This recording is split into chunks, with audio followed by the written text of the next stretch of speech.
Hello everybody and welcome back. Thank you very much for joining me. My name's Deborah Hatswell and you're listening to BBR Investigations.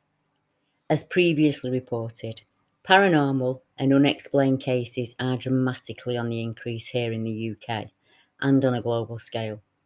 Reports and experiences are being shared by far more people, and there are now several places that you can go to report.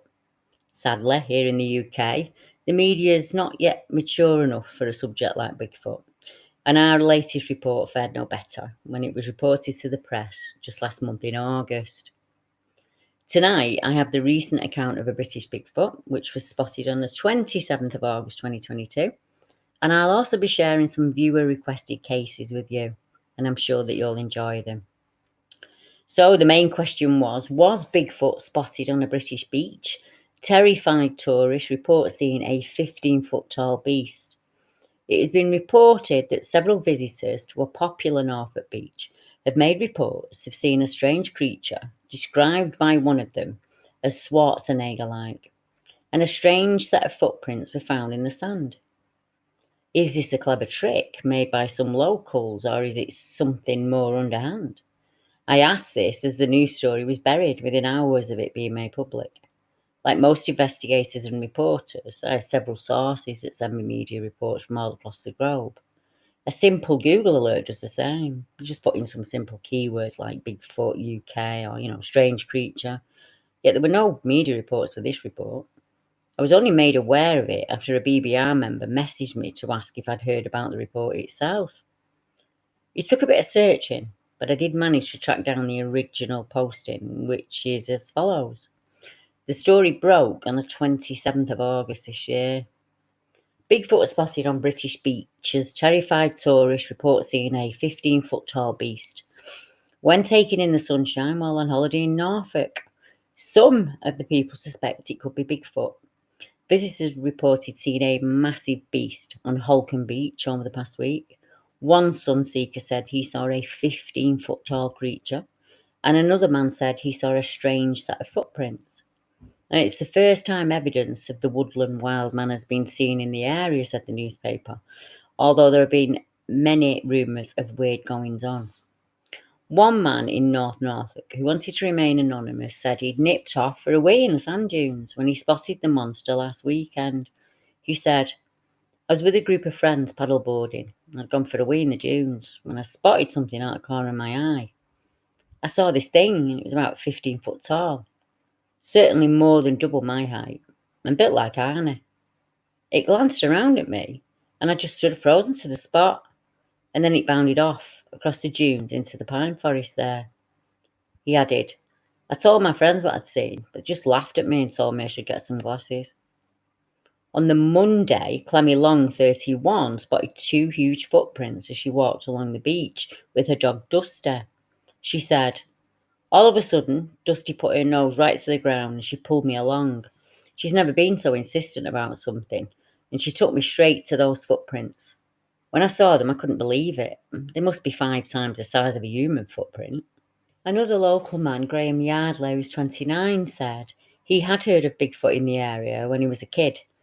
He said, my dad used to tell me stories of a Bigfoot who lives in the pine forest by the beaches. He used to say the creature survived on eating sheep and cows. I never believed him until now. I had a look at my files, and there are several reports in the area that could possibly be the same creature that was seen in August. I'm also wondering if the current drought has any effect, because this year is very differently to previous years. The year we had COVID, we had a rash of Bigfoot reports right at the beginning of the year.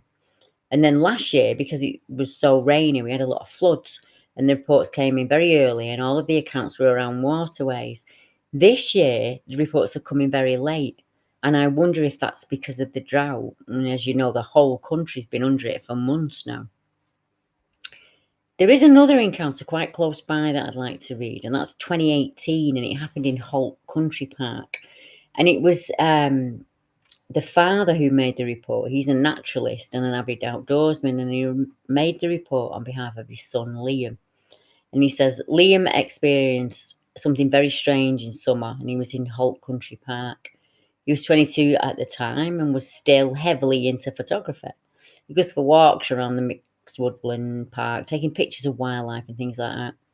One day he called in to see me and he told me that he thought he'd just met a ghost by the pond in the woods. So I asked him to run through the details of the event so I could help him find an explanation as to what happened. Liam said he felt a bit silly for thinking that ghosts were real. Anyway, he's sitting on a wooden bench near the bird pond watching when he started to hear what he thought was a dog walker coming over the grass area behind him. He said the sound was like that rasping breathing noise that a dog makes when it pulls against its lead and kind of chokes itself. Liam thought nothing of it, he carried on watching the birds.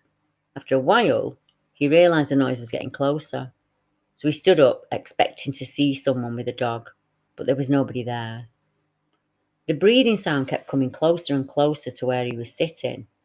Liam decided to stand his ground, and eventually he was looking down to where the noise was coming from. It had stopped moving, but now he could hear it from somewhere by his feet. Eventually, the noise just stopped as quickly as it had begun, and Liam left and walked home a bit puzzled. Was Liam shadowed by an unseen cloaked cryptid, or something not of this world?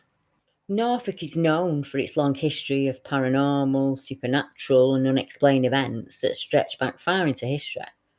And of course, we mustn't forget Norfolk is the home of the infamous Shook, or the Devil Hound. One famous case took place in Blakeney in 1953. Now, it's said that Blakeney is one area where there is a recurring tale of an old Shook who haunts Long Lane, which runs south over Rubery Hill. The Shook, which is mentioned in D.W. Dutt's book, The Norfolk and Suffolk Coast, which was published in 1909, is believed to be a phantom hound. The otherworldly creature has also been spotted in Little Lane in Blakeney, as he runs between Wells and Sheringham. Iris Portal, who is local to Little Lane, wrote on the Eastern Daily Press in 1953 that she'd seen a Shook and it regularly ran past her garden wall into Long Lane. A few days after Mrs. Portal's letter, another appeared from Geoffrey Booty of West Runton, and he said, "I read with interest your article on the old Shook, and I would like the following on record. He travels between Blakeney, Sheringham and Overstrand, and is supposed to be searching for his master, who was shipwrecked on the coast. Shook is a large black retriever with a chain attached to its neck," said Geoffrey. Oh, there's this report. We holidayed on the Norfolk coast one thundery evening. My 6-year-old son and I drove along the coast to find a shop open to get milk. I parked up and I noticed my son had nodded off in the back seat, so I ran into the shop and I left him there in the car. On returning to the car, my son was awake, sitting upright in the back, shaking with a face as white as a sheet. I thought he must have been scared of the thunder, but as I opened the car door, I was alerted to a rustling in the trees in front of the car, and I saw what can only be described as an extremely huge, scruffy dog heading away. My son was just sitting there staring motionless at the dog. I asked if he was okay and what was the matter, and he said that he'd just seen a werewolf. I laughed and said, "Don't be silly, it's just a big dog." But he said, "No, Mum, it had orange fireballs in its eyes and it tried to get in the car."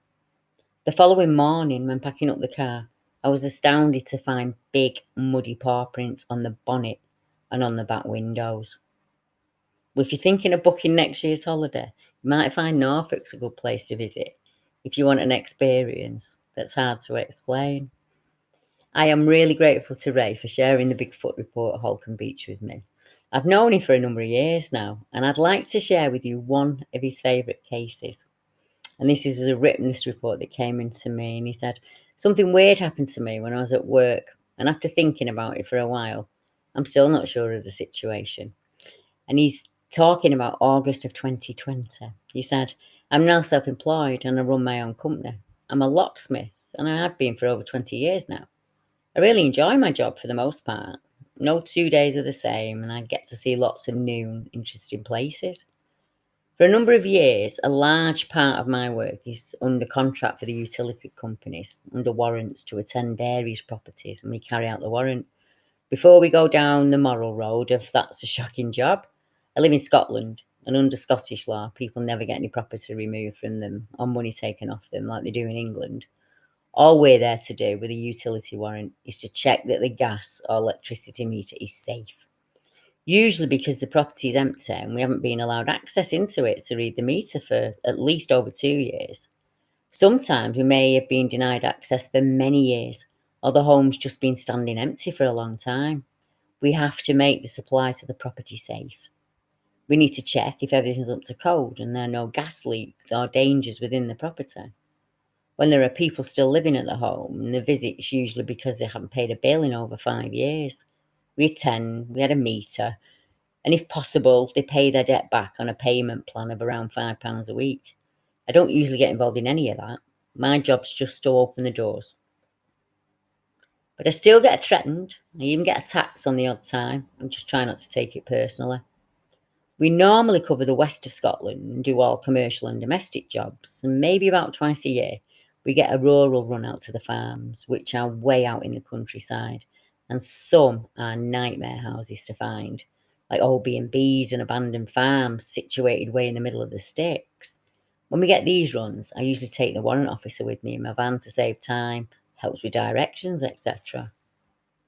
This day, we were heading down towards a place called Castle Douglas, which isn't too far from Dumfries, and there's a place near there called the Galloway Forest.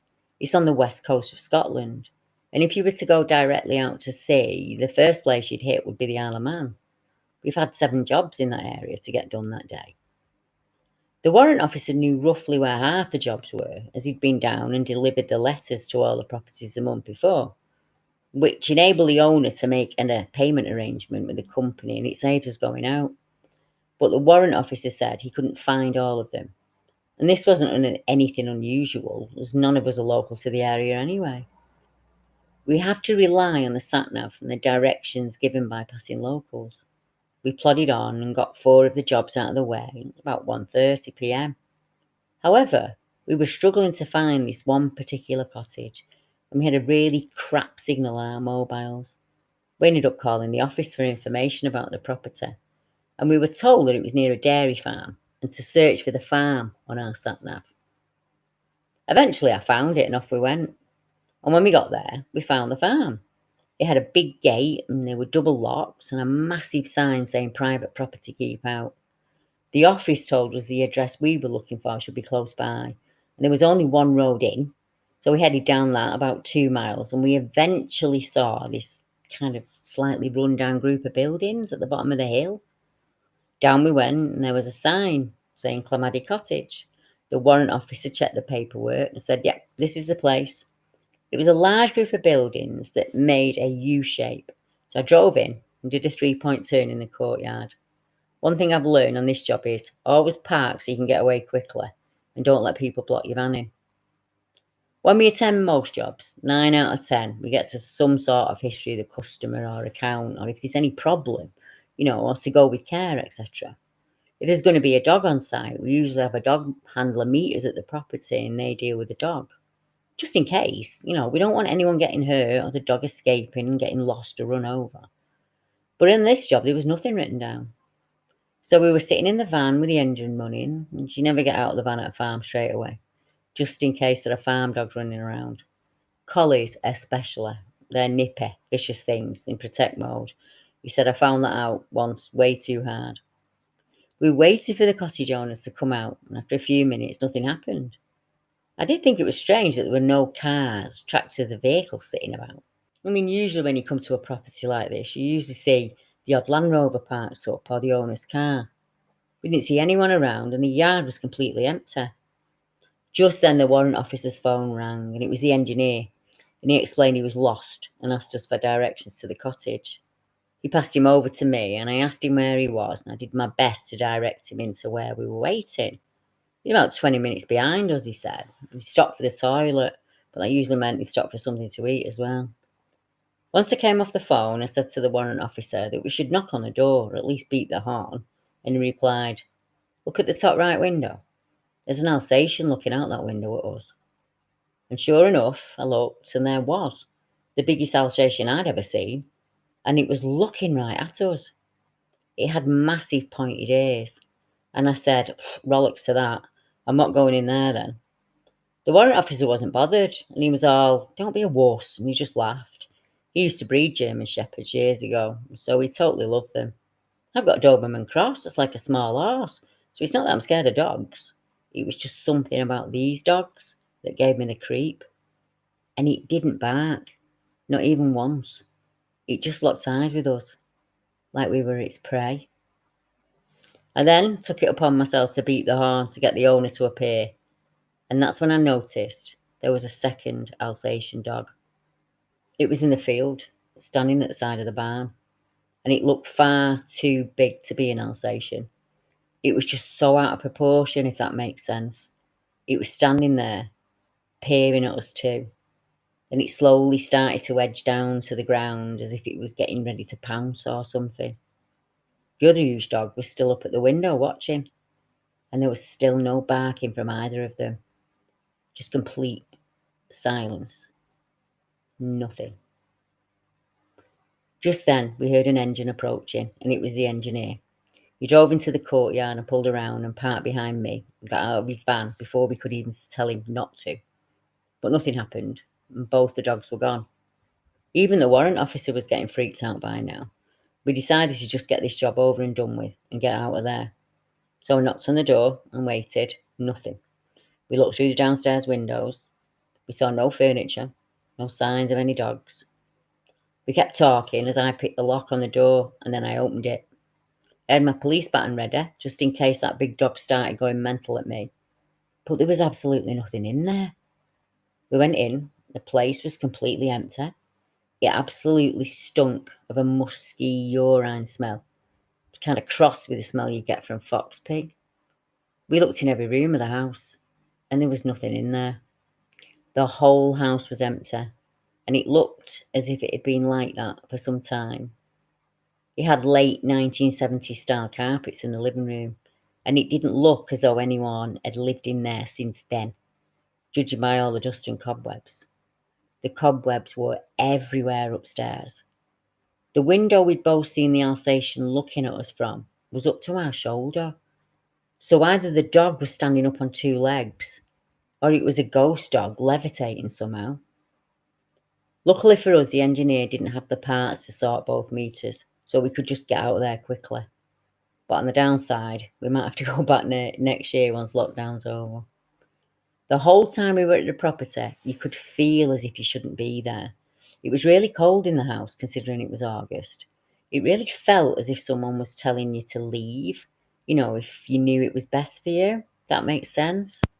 I never felt like that on any other job. And we got to some really old abandoned places that you would expect to find something paranormal or supernatural. Not a cottage in the Scottish countryside. That was the last job of the day. We'd had enough. We tried to joke about it, and we just drove home. For the next few months on and off, I had weird dreams about that werewolf. I felt that a werewolf was trying to get into my house, or I'd see that he was outside in the park opposite my house watching me. It made me think about it, and the incident stayed in my mind. I did some looking into the cottage we visited to see if it was up for sale, but I found nothing. I looked into the dairy farm, and that's when I found the names of both places. I made the mistake years ago telling my friends something else very, very strange that happened to me when I lived in Durham, and I still get teased about that to this day. I reached out to the dairy farm owner, and I know a couple of the BBR members did so as well, but I don't think he got back to any of us, unfortunately. Now, the cottage is not too far in distance from a report shared with BBR by Charmaine Fraser, who's done extensive work on Bigfoot creatures that are being seen in Scotland after her own experience when she was a child of 8. She saw a hairy, upright creature looking at the trees on her grandparents' farm. Since that day, Charmaine has looked for others who have seen him too. Charmaine was in touch with a staff nurse, we're going to call her Staff Nurse Jardine, and she related an experience when she was walking in the woods in Dumfriesshire a few years ago. She was accompanied by her husband and a brother when they were on a trip to Kipford Holiday Park near Dalbeater. This event happened when they went for a walk in the local forest. The staff nurse said, "It didn't take long for something to feel off about the woods. It was quite soon after entering that I started to become unnerved and paranoid, and I felt a sense of danger. It was like one of those horror films where people get picked off one by wild people living in the woods. I was imagining us all being taken out, and I kept thinking there could be people in here following us, waiting to get us, and we'd never know. My brother and my husband kept wandering off away from me, and I kept telling them both, please stay close. For some reason, I was really scared. I even started to plan how to fight someone off if we were attacked. It just got worse the further we went in, and I wanted to go back, which we eventually did. Now, the nurse lives in Forth Valley, and she says that she can go walking in her local woods, not a problem, doesn't bother her. And she's not had this experience in any other woods before. She also went on a trip to Aberfeldy with her husband and said, we saw the woodland walks, and I'd normally do them, but there was no way I was going in there.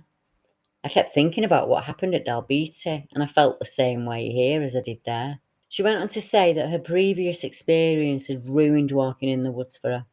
She couldn't give a reason why, but she felt an inexplicable feeling of dread and danger. She said she keeps an open mind about the paranormal, but knows nothing of cryptid creatures and strange beings out there, and she didn't know about this happening to other people in the woods. What's interesting is her mention of feeling this when faced with going into the woods north of Aberfeldy. Weem Woods has a history of invoking those same feelings in walkers.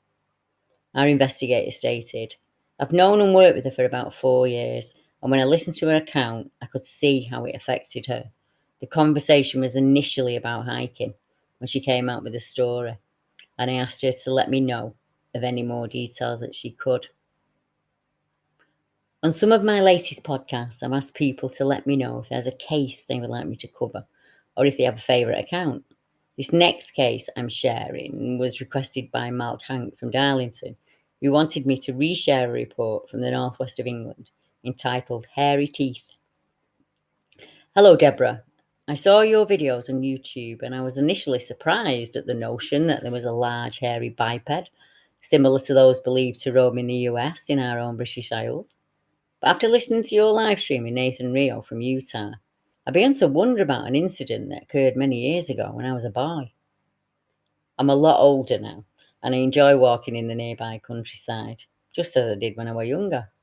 It was 1972 when what I'm about to relate happened. I was 12 at the time. My old hometown was in the north east of England. I was out doing something that my friends and I would do most evenings and weekends. Children all across the UK would do on light nights. We play out. Any chance they had to spend some time outside in the fresh air was taken, hail, rain, or snow. He said, if memory serves me right, the incident happened one September evening, about 9 pm. I lived in a small area that's village-like. It's actually known as the edge of a northeastern town, just a couple of 100 yards away from my old home, and that's where the countryside begins. There are streams and woods and farmland, and the main railway line that connects the south to the north is very close by, along with a large golf course and a river that's only a short walk away. Sadly, more housing developments have taken place recently, and the countryside is slowly moving further away. As a side note, my father lived on this street when he was a boy, and he told me that where the semi-detached houses now stood, that was the beginning of the countryside back then. Like many towns, it just expanded after the Second World War. It was dark on the street that night, and the only illumination came from the old gas lamp that was situated at the bottom of the street. It was a long time ago, and some of the homes still lit their rooms with interior gas lights. So with that in mind, you can appreciate that vehicles were not as plentiful as now, and we would just play out all night, and that's what it was like for me, to be honest, in the northwest of England. You get so little sunshine in the winter that you just go play whenever you can. He said, our witness said, we were playing a game named Kirby, and it's played across the UK. And it involves attempting to hit the corner of the pavement curb with the ball to score points. One of my friends, an older boy called Kevin, sadly died a few years ago, kicked the ball in the right direction, but it bounced awkwardly and flew off over the privet edge into an elderly couple's garden. Being the culprit who'd lost the ball, street rules apply, and he was the one who had to retrieve it. Kevin opened the gate quietly, stepped into the garden behind the chest-high hedge, and then disappeared. We waited. We assumed he was just messing about. We could hear some like grunts and sounds and things, and we thought maybe the ball was stuck in a bush. We stood and waited, about 30 seconds. And we went in finally. We just gave up and went in the garden to find him. And he's there, on his back in the shadows of the hedge. And he was lay there moaning. He looked terrified as we reached him, and he said, "I've just been beaten up."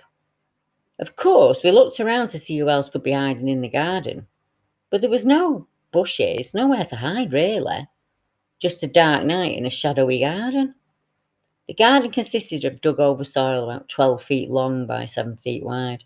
There's a high wooden fence separated all the gardens from each other, and the privet hedge bordered it from the street. The only other exit apart from that gate would have to have come through where we were standing. The owners of the house had their curtains closed, and I doubt either of the elderly couple had hidden there for an hour and a half or so just to steal the ball. Kevin looked dishevelled. He told us he hadn't been punched or kicked, more manhandled. He was sort of pushed out of the way by a stranger that had been hiding behind the privet hedge. When asked what he looked like, because one only assumes it's a male in these situations, Kevin's answer was alarming. He looked at us and said he was all hair and teeth. And that was the total of his description. I mean, we can assume whoever this person was had arms and legs because he'd manhandled our friend. Being a couple of years older than myself and the others, we didn't press Kevin any further. And I can state that I knew him all my life, and he was far from having an overeager imagination, quite the opposite, in fact. He clammed up about that, and we didn't push the matter. Just like kids all over the world, a few minutes later we forgot, and we were back playing our game.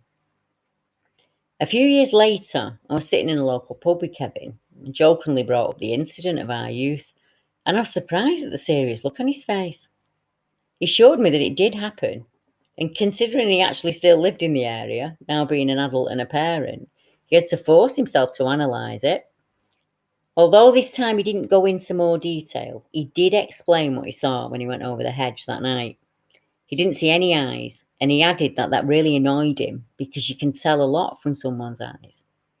He couldn't say he felt clothes during the tussle, nor if the stranger smelled strange in any way.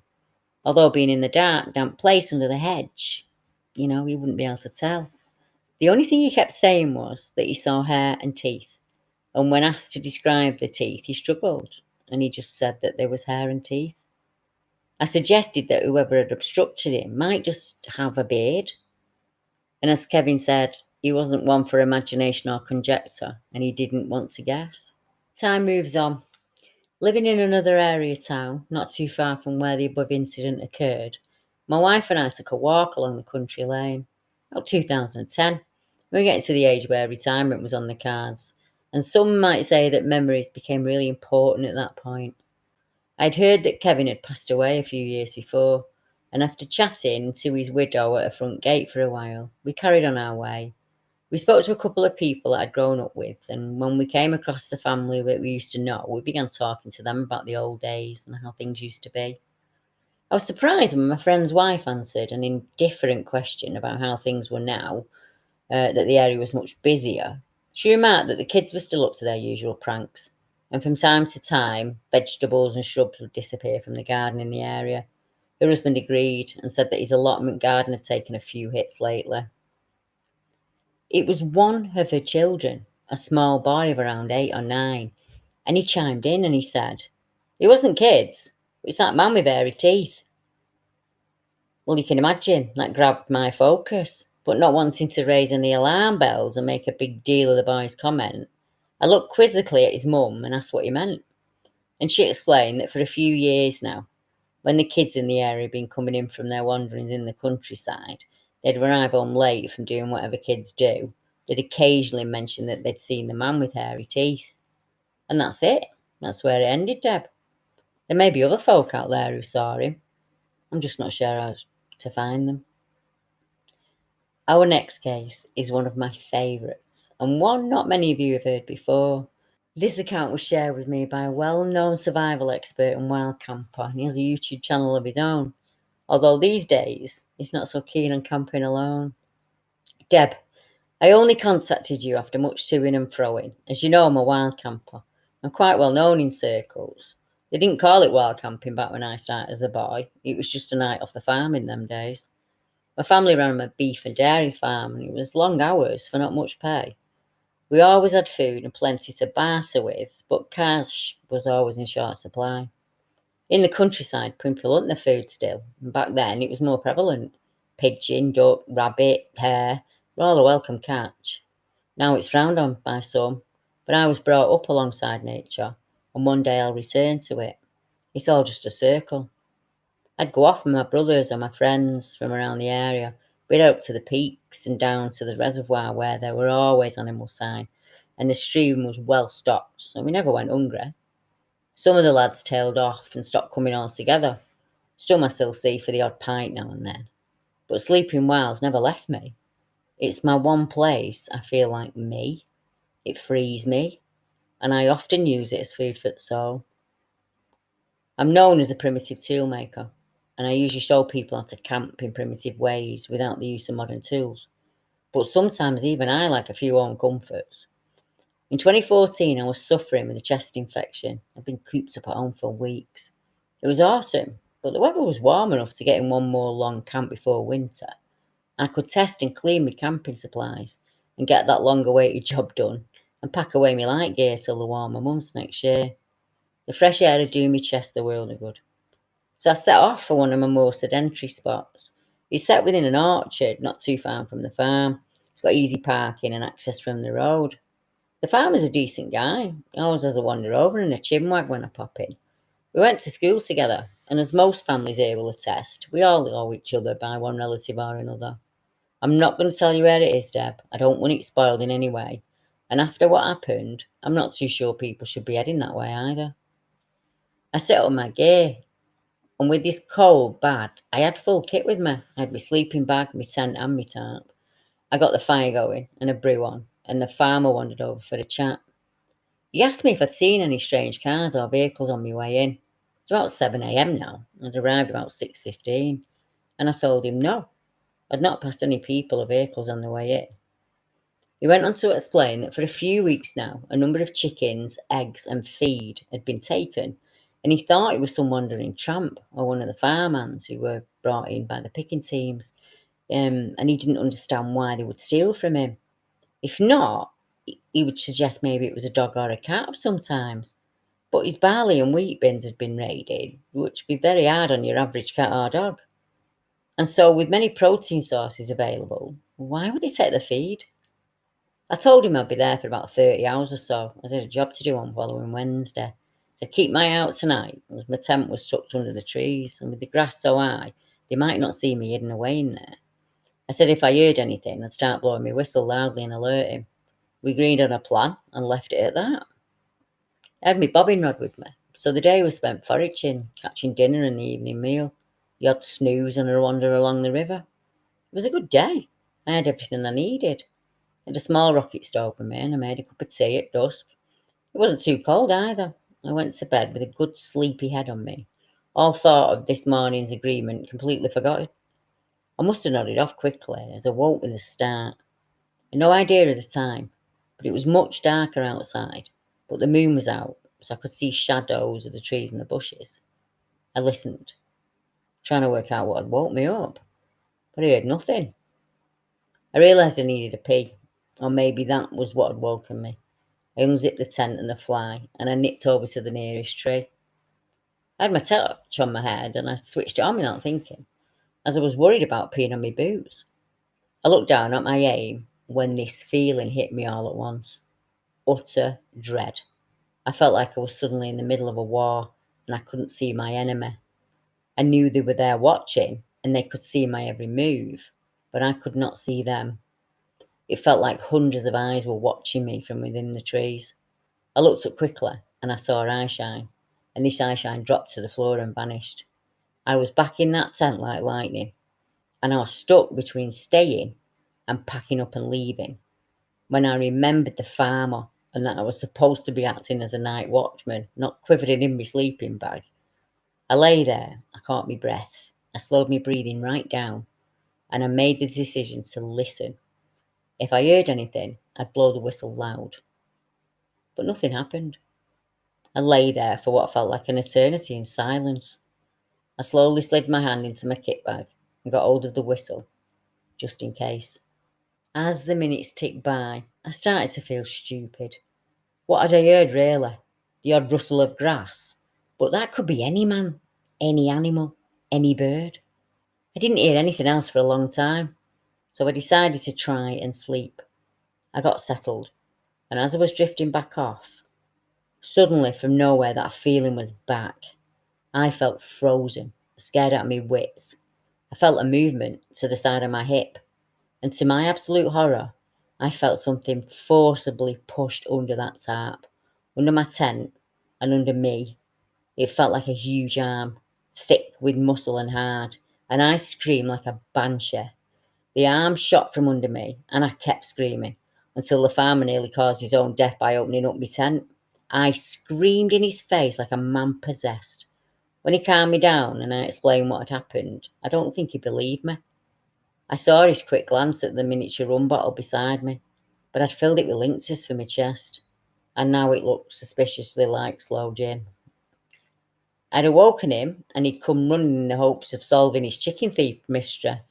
I excused myself, I lit all my torches and lights, and I packed up as fast as I ever packed up a tent. I was camping close to Scarfell once when the bad winds happened in 87, 88. That was terrifying. But this was like nothing I could explain. How on earth can an arm that thick and full of muscle not only pick me up like I weighed nothing, but also get right up to me without me hearing a thing? I cannot imagine how I would have felt if a hand even touched my tent, let alone lifted it. What about you? Whew. Thank you for joining me tonight. I really appreciate you tuning in, and I hope you have a fantastic weekend. I'll be back same time, same day next week. Good night, everyone.